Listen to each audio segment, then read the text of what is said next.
What's up, everybody? Welcome to the Geekery, the place where we feed your inner geek. My name is Dre. I'm Haley. I'm Patrick. And we're here to discuss some recent movie news. All right, first story to discuss, Channing Tatum. Woo! Always. The person that somehow keeps beating me for People Magazine's Sexiest Man Alive. I wonder why that is. How dare you? That is. So the Tatum, as I like to call him, because we're friends. Tatum Tot. So the Tatum, Tot has been cast as Gambit in a spin-off of the X-Men movies for Fox.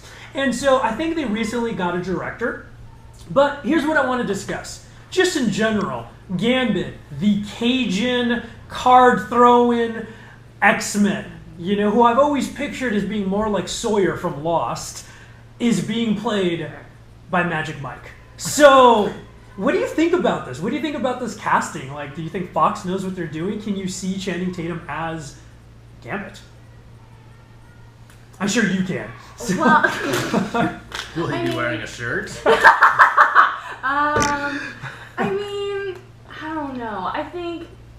You're hesitant. You're actually bringing an honest opinion to this. Well, I think he has the potential. I think he has definitely put himself into the box of the beautiful guy who can dance and takes his shirt off, since he's done that in almost every movie he's been in. Like G.I. Joe. Yeah. But I think I have faith in the Tatum. Gambit doesn't dance. No, but he doesn't. I think he'll be able to keep himself stationary and I don't know. I mean, everybody hated Heath Ledger for Joker, and then he blew our expectations. So why couldn't the Tatum Tot be able to do that? I like that's his new nickname. Yeah. You heard it here first. Tatum Tot. All right, Patrick. What do you think? Okay, so here's my Tatum Tot thing. I was so anti the Tatum Tot, particularly actually because of G.I. Joe. Like, I wasn't going to see that, and somehow I ended up seeing it in theaters in 3D, and it was terrible. Wearing your I Heart Cobra Commander t-shirt. Yeah, I don't know how it happened, but it was just so frustrating. And I was like, this guy thinks he's super cool. He's not even blah, blah, blah. And then I saw him in stuff like 21 Jump Street. Okay. And I was like, okay, this guy, doesn't have to take himself too seriously. Yeah. And actually, it softened my heart for the Tatum Tot. It really did. So I have more hope going into this. All right. My question is more of, do we need a Gambit movie? Is he enough of a property to hold a movie himself? I certainly liked that character a lot when I was a kid. I love that you can throw cards and whatever. I think he's got a stick. I don't know. Like, he's super cool. It was a whip, not a stick. It was a whip? Flop. Okay. Yes, flap. The stick sound. So I just don't know why we're going to Gambit. You know what I mean? Yeah, I think he was a very popular 90s character. Right. So, can the Tatum Tot do it? Yeah. I'm more excited to see Ryan Reynolds as Deadpool. I'm so excited about that. That is me true, too. because that is perfect casting. Perfect but I think casting, that's the right. example. Ryan Reynolds and Deadpool, who you're like, of course. Right, that makes sense. To me, and I bring up the example, the actor that played Sawyer in Lost. Mm-hmm. I forget his actual name, but if you think about it, from the look to that southern charm, but that villainous charm that he had, I always imagined he would be Gambit. If he was cast, he'd be like, of course. Channing Tatum, and I agree with you. I hated on him like many people did, and I watched 21 Jump Street, and I'm like, you know what? I've been holding too much against, this guy's actually pretty cool. And even the G.I. Joe sequel, which I saw on Netflix for free. The only way to watch those movies. It wasn't that great, but the scenes with him and The Rock were really fun. And so I'm like, hey, he can be great in certain areas, and when you hear him in interviews, he seems like a really likable guy. If you see him on Jimmy Fallon and stuff. I think it's hard. He has such that bro look about him. Yeah. And I think that's what is hard for people. Because he's just grotesque. Yeah. I guess to your point, I have to be. I should hold back all judgment until we see a trailer. This is true. Until we see but them casting him makes me think that they're not going to do the Cajun Louisiana South boy. Which actually I'm more interested in. Really? I don't want to hear the Tatum Tot trying to put on that Raging Cajun voice. But I think that's It's gonna losing feel an aspect so of the fake, character though. that set him apart. Yeah. Yes, then cast someone who can do it. That's, You know what I mean? I feel Yeah. like it's just Alright, going to feel alright, like... fair. I assume Tatum's With just an accent. bankable. But anyways, what do you think, loyal fans? Do you think this is a good casting? Who would you rather see as Gambit if you could do this movie? Do you think, to Pat's point, we even need a Gambit movie? Or if you're like, Haley, what's your favorite shirtless Channing Tatum moment? Sound off on the comments below. Let's move on to story number 2. That didn't go far. That didn't go far. That wasn't That's what dramatic. you get for making fun of me. How dare you? It goes to Story Tatum number Tot. 2. We are maintaining a Marvel theme, and we're talking about the Spider-Man movie, the new Spider-Man movie. Rumors, and they're just rumors, coming out. Oh, that's right. I am sporting the colors. That As Marvel. am I. No, you're That's not Spider-Man. That's some pyramid Looks thing. like Spider-Man to me. Rumors have been coming out that Marvel and Sony have been narrowing down their list of candidates to play the new Spider-Man. The new Spider-Man is supposed to make a cameo appearance in Civil War, the next Captain America movie next summer. There have been rumors. I don't recognize a lot of these actors. One that's name has been tossed around, but now lately has been saying he's not going to do is Asa Butterfeld, who was in Ender's Game. And so Was he Oh, Ender? the Ender, yeah. Oh, So he's got those piercing blue eyes. They piercing pierce your blue soul. eyes. That Through your soul. Like the Tatum Tot. But we see that Marvel seems that they intentionally are trying to cast a smaller, younger individual. Like younger, they're going to keep him in high school. But all that to say is, like, what do you want to see from the next Spider-Man?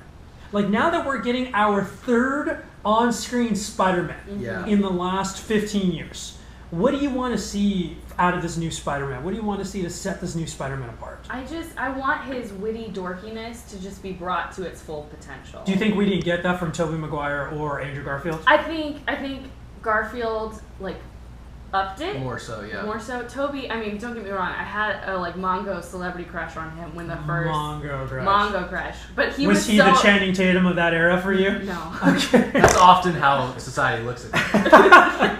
No, but Toby was he was a very angsty, emotionally driven Spider-Man. Okay. And that's not to say that Peter Parker isn't an emotionally driven character. Yeah. But he's like the Chandler Bing of the superhero because he fights with his emotions with humor, and so that's Okay. what he's. So I want to see. You want to see that, more like- of the quippiness, Mhm. more of that. So, what do you want to see in Spider-Man? You know what's interesting is in one of the versions of the animated Spider-Man, Yeah. Drake Bell does the voice. Yeah, the Ultimate Spider-Man. Okay, yeah. So so Drake Bell from Drake and Josh, and that's pretty much it.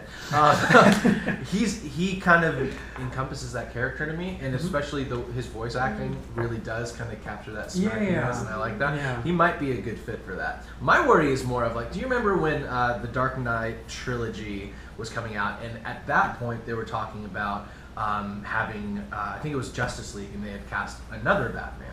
Yes. Remember that? And so we're in this place of going, we have two Batmans. Yes. Like, I feel like that we're- don't live in the same cinematic Right, and I universe. feel like we're kind of treading that same That's fair. area Yeah. where it's like now we have three, but really these now two new Spider-Mans. Yeah. People seem to like the Andrew Garfield Spider-Man. Yeah. It just seems odd to me, and I'm sure there's a lot at play here why Yeah. we're not using him or can't use him, Yeah. but it's just confusing.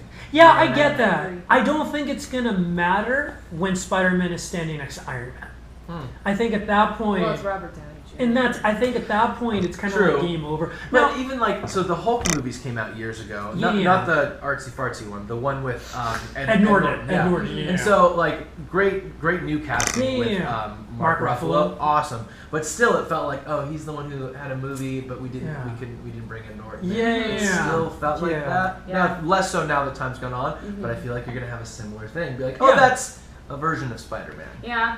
You what know if, what I mean? if the mom buying the DVD for a kid grabs the wrong Spider-Man? Oh, that would be so devastating. That would be so sad. I think and I get what you're saying, and I think that's true because this reboot, it was just last summer that we had this Amazing Spider-Man 2, Yeah. and now next summer we're going to see, it's not going to be his own movie, but we're going to see Spider-Man for the first time in the context of the Avengers. Right. I think you brought up the Ultimate Spider-Man cartoon. And I think that's actually what I would like to see. That cartoon is fantastic. It's very quippy, it's very funny, it has a lot of cutaways to it. But the concept of it is Peter Parker's in high school and Nick Fury is training him to be an Avenger one day. I'd watch that now. I remember. That'd be great. And that's what makes me think, even there's rumors that this may be called the Spider-Man the Next Avenger, is what the movie's going to be called, potentially. Now, to your credit, I did not go into the Amazing Spider-Man movies with high hopes. And I thought I was going to hate Andrew Garfield. I thought he was going to be very like emo. And he's adorkable. You know what? He ended up being the thing I liked the most. And I thought he brought a good quippiness to it. And I always sat there, I would have loved to have seen Andrew Garfield in a Marvel Spider-Man movie. And so I'm bummed he's not going to get to do it. But at the same time, if you look at how Marvel has casted all their movies, can you make an argument that they've miscast any of their characters? Well, we'll see after Ant-Man. Yeah. But even with Ant-Man, like Paul Rudd, they wanted to be a little funnier, and that's what I mean. You look at Chris Pratt, you look at Robert Downey Jr., Chris Evans. Even take Chris Evans, where it's like, oh, the Human Torch, this guy's going to be. And he is so Captain America. Yeah, and so I think they're going to pick a good Spider-Man, and so what I want to see is, I guess what we're getting is a Marvel-produced Spider-Man. The only thing I would love to see that we're not going to get to see because the relationship broke down, I would have loved to see Josh Whedon directing a Spider-Man movie. Super fan here, Haley. And Josh, fan of the show, if you're out there, I would still love to see you do this. Oh, man. Who knows angsty teenagers better? Nobody. Nobody does. Right? And so what do you think about that, Haley? Like you just even putting that idea out there, it just does such angst to my heart because I know you could be Spider-Man. You've got angst. There you go. And I think that would be kind of cool. If Joss Whedon's directing it too, Lady Spider-Man. Kind of like what happened with Thor. I don't know. I'm all. But they have that in the comic books. They've introduced a Gwen Stacy from another. We're gonna nerd out real quick. Not me, because I don't read comics. A Gwen Stacy from another universe where she didn't die and Peter did, and she has the powers. She's Spider-Woman in her universe and has an amazing. Oh, that'd be great. So, hey, fans of the show, what do you think? What do you want to see out of the next Spider-Man movie, out of the next Spider-Man casting? Do you have an actor in mind? What do you think to Pat's point? Do you think that this is going to be confusing? What would, in your opinion, the Josh Whedon Spider-Man / Buffy crossover look like? Sound off in the comments below. And also, if there's any news items you'd love us to discuss, let us know in the comments, and we'll see you next time. Oh, it didn't go anywhere. Didn't happen. Bye.